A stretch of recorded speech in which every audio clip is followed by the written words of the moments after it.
আসসালামু আলাইকুম। আজকে আমরা একটা নতুন জিনিস শিখব। এটা হচ্ছে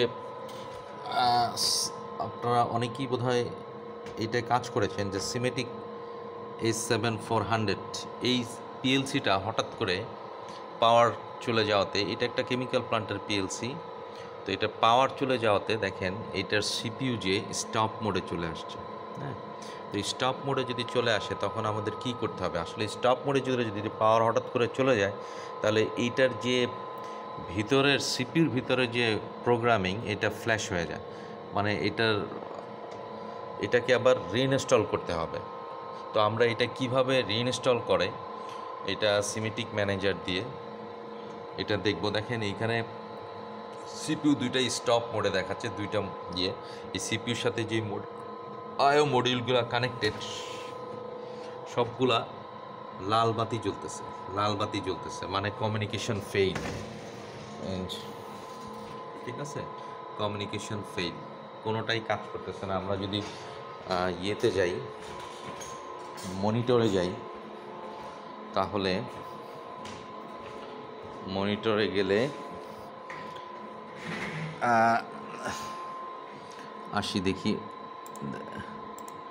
মনিটরে দেখেন, যদি আমরা এইটাকে যদি ওপেন করতে চাই, কোনো রেসপন্স নাই, এটা ওপেন হয় না, ফিডব্যাক এখানে এই যে বাল্বটা ওপেন হচ্ছে না। তো এটা কোনো কমিউনিকেশন ফেইল হয়ে গেছে।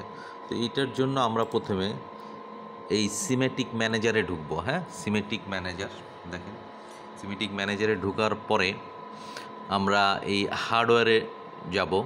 হার্ডওয়্যারে যাওয়ার পর এক একটা সিপিইউ প্রথমে কি করব, সিস ম্যানেজারে যাব। হ্যাঁ, এই যে সিস ম্যানেজারে গেলাম। যাওয়ার পরে সিস ম্যানেজারে যদি ডাইরেক্ট চলে আসে ঘোরাস প্রজেক্ট, তাহলে ওকে। আর যদি না আসে তখন ফাইলে যে এইখানে দেখেন, এইখানে প্রজেক্ট, এই প্রজেক্টটা ঘোরাসার প্রজেক্ট সিলেক্ট করব। ঠিক আছে, করার পরে এই হার্ডওয়্যারে সিলেক্ট করে পিএলসিতে যাব। পিএলসিতে যে এই সিপিইউটাতে যে কোনো একটা হার্ডওয়্যার,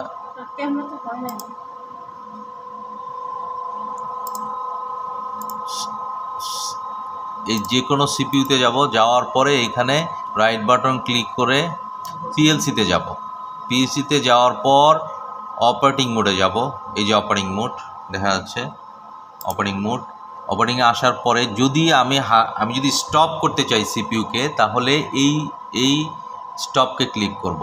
আর যদি স্টপ মোডে থাকে, হার্ডওয়্যারে আমরা যেরকম দেখাইলাম, তাহলে এই স্টপটা এইখানে অ্যাশ হয়ে থাকবে। আর ওয়ার্ম স্টার্ট, কোল্ড রিস্টার্ট এগুলা কালো দেখাবে। তো তখন আর এই জায়গাটায় যে হার্ডওয়্যার সিস্টেম রিডান্ডেন্ট, এইখানে স্টপ মোড থাকবে। তো এই স্টপ মোডটাকে স্টার্ট করার জন্য এখানে ওয়ার্ম রিস্টার্টে ক্লিক করব। ওয়ার্ম রিস্টার্টে সুইচ করলেই দুইটা সিপিইউ একসাথে রান হয়ে যাবে। সিমিলারলি যখন আমি অপোজিটটা করব, যে স্টপ করতে চাই, তখন এই স্টপে ক্লিক করলেই হার্ডওয়্যার স্টপ হয়ে যাবে। তখন আমরা পিএলসিতে স্টপ মোডে কাজ করতে পারবো।